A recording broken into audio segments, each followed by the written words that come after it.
everybody, I'm Amber. And I'm Maddie. And we're Witches Talking Tarot. And today, we are going to have a little fun discussion around retrogrades. We're going to talk about what they are, and not only what they are, how it affects us, and how we need to not let it affect us in our life. So, here we go. Amber, please explain. I have no idea what the retrograde is. I see all the memes. I go along with the memes, while in the back of my head, like, yeah, so relatable. What the fuck are they talking about? Exactly. I just know it's a bad thing, but is it really? You tell me. Perfect. Okay, so a retrograde is when Mercury is in retrograde, or Venus is in retrograde, or even Pluto is in retrograde. Team Pluto, it's still a planet. It's a fucking planet. It's a planet.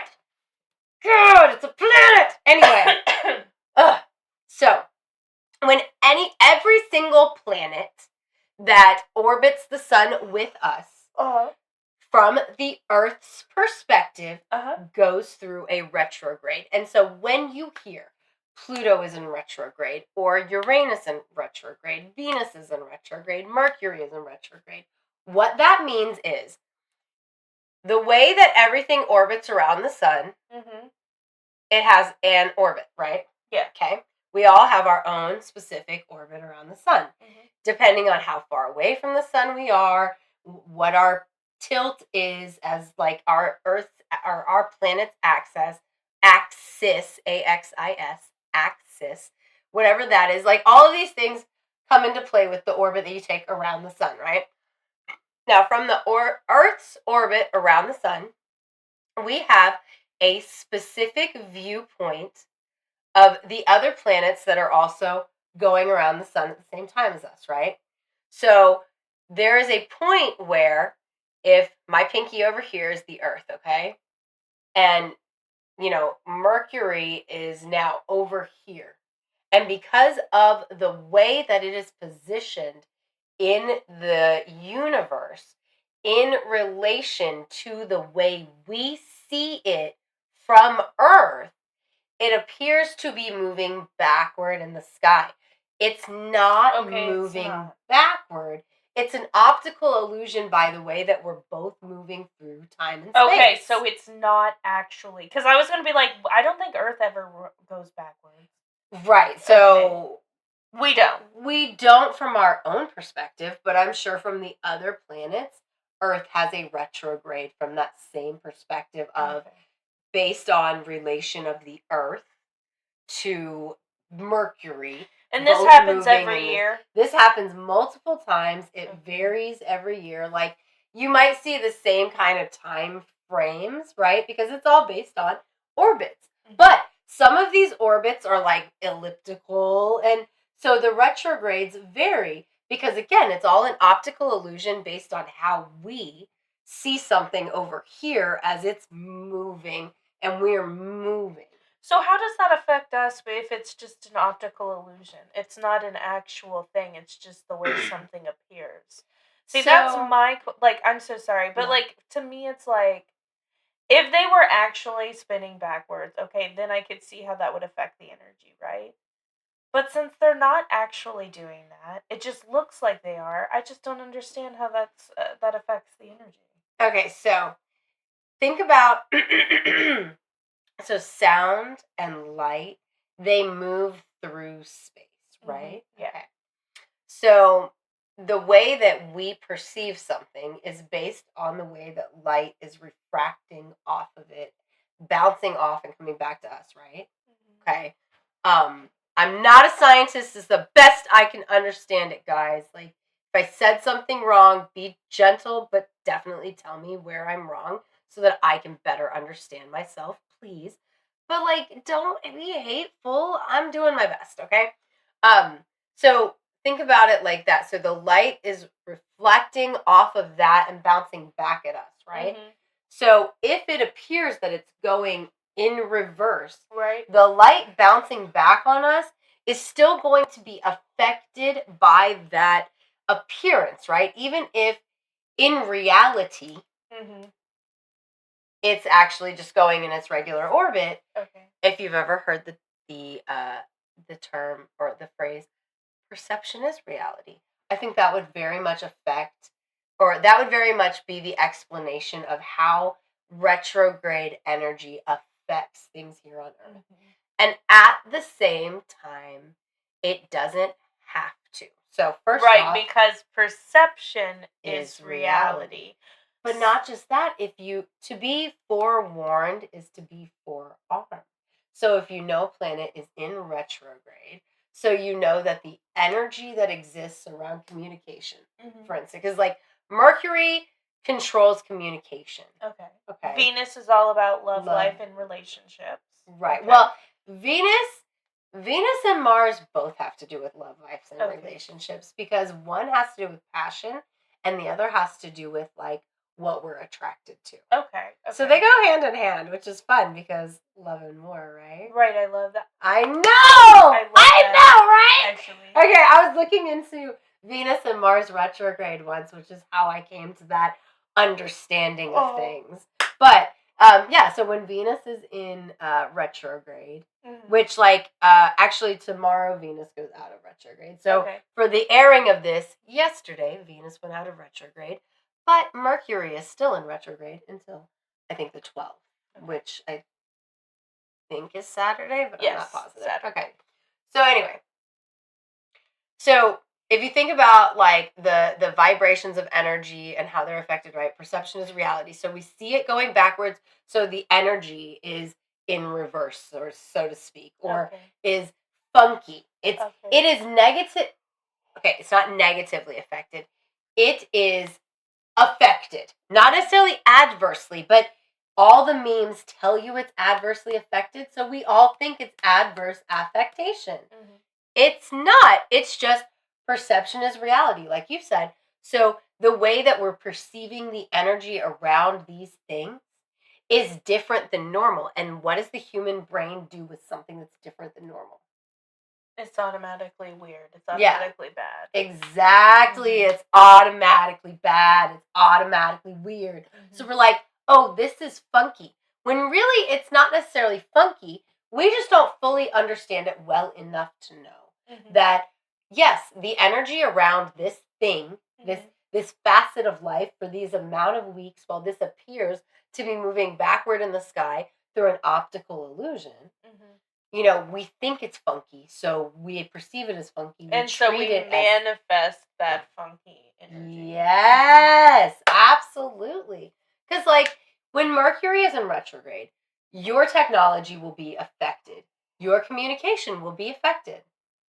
So if you know that, then you can choose to try to explain yourself as best as you can in the moment and not take offense at misunderstandings as best you can. Because then that gives time for those misunderstandings to be ironed out before it becomes a problem. Yeah. But when Mercury's in retrograde, there are weirdnesses around communication and technology. And we as people are automatically bound to just jump to the negative, jump to the worst conclusion. You know what I mean? Like, if your man doesn't text you right back. I don't think he has. He hasn't. Mercury is still in retrograde. It is, isn't it? And so is Venus. Bro, what the fuck? Yeah. So when Mercury and Venus are in retrograde together, then that means not only is communication and technology adversely affected, but so are like the choices that we make from a relationship perspective. So couple these things together and it equals fights, which is how we get all the memes. Right. And the same, like every single planet goes through a retrograde. So every time a planet is in a retrograde, the energy around that planet is affected. Not necessarily adversely, but because it is different, it usually becomes an adverse affectation because we see it as something that's adverse.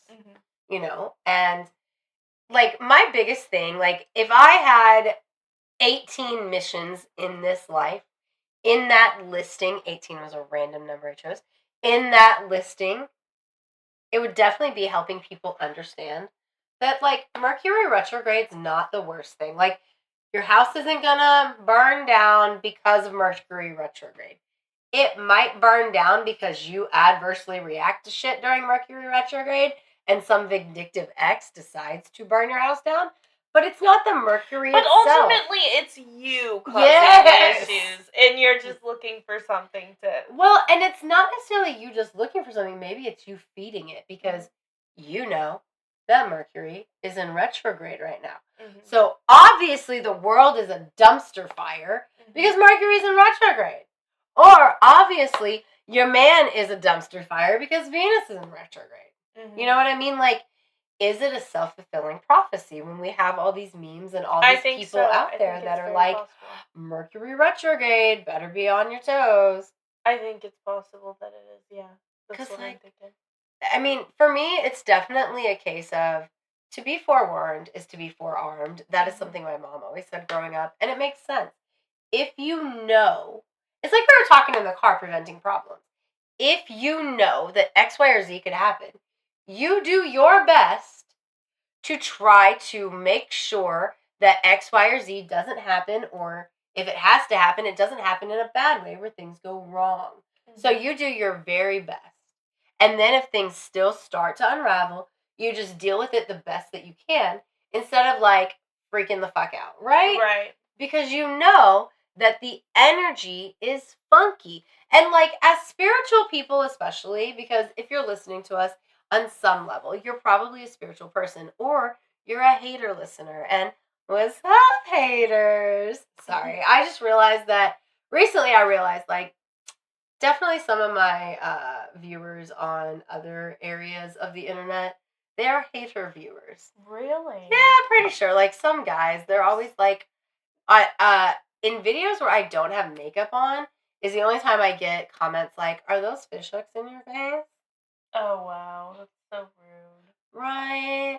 Because in the video, it's sometimes it's equally rude when I have makeup on, but it's equally rude in a way that could possibly be slightly flattering. Which is rude. The one you get the worst? Is it YouTube? Is it YouTube? Definitely where I get some of the worst comments from like the trad guys who are like, "Oh, she'd be so hot if she took those piercings out." You'd be so hot if you took your tongue out. That's literally stupid. That's just rude. Oh, the amount of times I have gotten comments that are like, "You'd be so hot if." And it always has to do with either my facial piercings, my tattoos, my opinions, or what was there was another one that was like, wow, I'd be so hot if I wasn't me. Dick. If you were the, stereotypical 50s, listens and does everything that they're told. Yeah, I can't do that. You know what? Like, if we were going to say stereotypical 50s with, like, the hair and the dresses, I can do that. I just can't be a Stepford wife because I will Lorena Bob at you first. Like, let us be clear. Like, I can't do that. No. I mean, sorry. Yeah, being the Stepford wife or Lorena Bobbitt? Stepford wife. Okay, 100%. Because Lorena Bobbitt, pro Lorena. The one that cut off her husband's dick? Yeah. Yeah, fuck that guy. That guy fucking, yeah, no. Fuck John Bobbitt. I don't even feel bad. Did she die? I don't think so. Well, I mean, maybe, like, recently of natural causes, but, like, she didn't, like, did she even go to jail? I don't know. Did you see where that girl went to jail? Listen, I do not think she should have went to jail. She went to jail because she was a mortician and a child molester came through her morgue and she cut off his dick and put it in his mouth for his funeral and they arrested